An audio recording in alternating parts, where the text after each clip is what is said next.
Bonjour à tous. Aujourd'hui, nous allons commencer une nouvelle lecture en langue française. Nous allons lire le conte célèbre intitulé Le Petit Prince. Restez avec nous. Le Petit Prince. J'ai abandonné, à l'âge de 6 ans, une magnifique carrière de peintre. J'ai dû choisir un autre métier et j'ai appris à piloter des avions. J'ai ainsi vécu seul, sans personne avec qui parler. Jusqu'à une panne dans le désert, il y a 6 ans. Quelque chose s'était cassé dans mon moteur.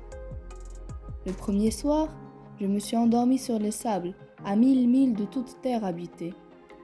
Alors, vous imaginez ma surprise, au lever du jour, quand une drôle de petite voix m'a réveillée. Elle disait « S'il vous plaît, dessine-moi un mouton. » « Hein ? Dessine-moi un mouton !» J'ai sauté sur mes pieds, comme si j'avais été frappée par la foudre. J'ai frotté mes yeux et j'ai vu un petit bonhomme tout à fait extraordinaire qui me considérait gravement.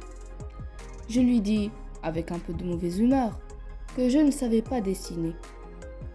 Il me répondit « Ça ne fait rien, dessine-moi un mouton. » Alors, j'ai dessiné.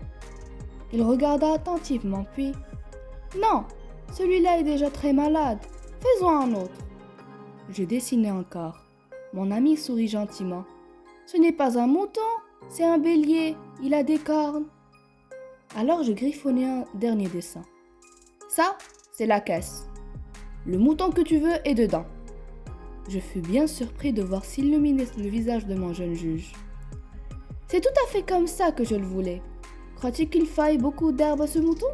Parce que chez moi, c'est tout petit. » Et c'est ainsi que je fis la connaissance du petit prince. Mais il me fallut longtemps pour comprendre d'où il venait. J'avais appris une chose très importante. Sa planète d'origine était à peine plus grande qu'une maison. Le petit prince m'interrogea. « C'est bien vrai, n'est-ce pas, que les moutons mangent les arbustes ? » « Oui, c'est vrai. »« Ah, je suis content. Par conséquent, ils mangent aussi les baobabs. » Car il y avait des graines terribles sur la planète du petit prince. Les graines de baobab. Le sol de la planète en était infesté. Or, un baobab, si l'on s'y prenait trop tard, on ne peut jamais plus s'en débarrasser. Il encombre toute la planète. Il la perfore de ses racines. Et si la planète est trop petite, et si les baobabs sont trop nombreux, ils la font éclater.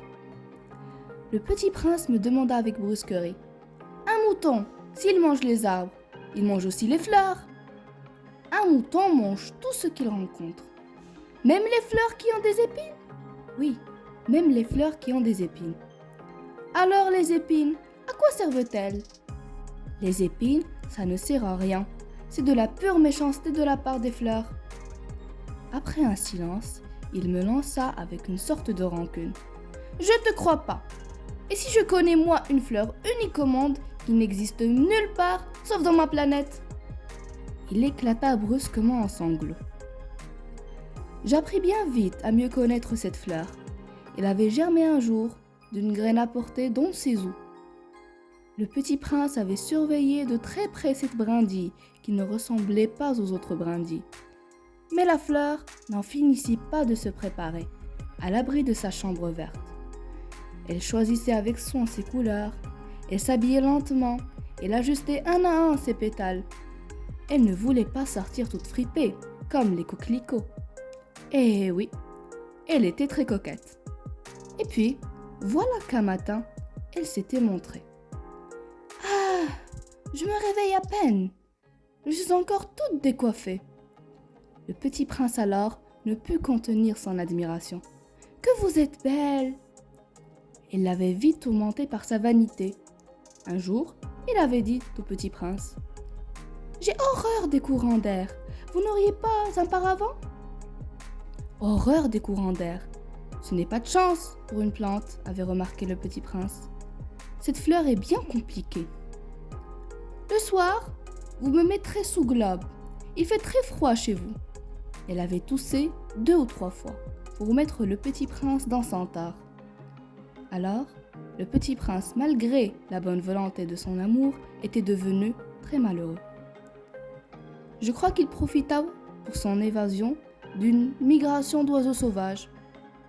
Il passa dans la région des astéroïdes 325, 326, 327. Il commença donc par les visiter. Le premier était habité par un roi.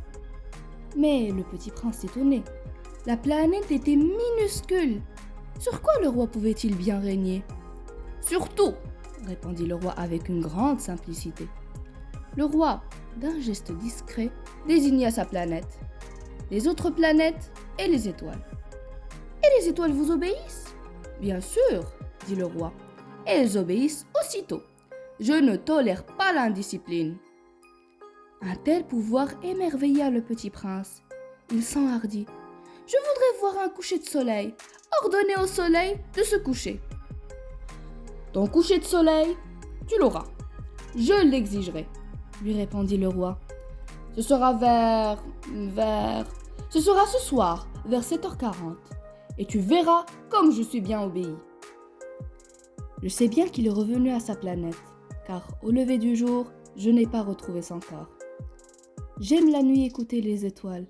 C'est comme 500 millions de grelots. Alors mes amis, nous avons terminé notre conte. Est-ce qu'il vous a plu ? Comment trouvez-vous la personnalité du petit prince ? Et à votre avis, pourquoi est-il parti au petit matin ? À la prochaine pour un nouveau conte.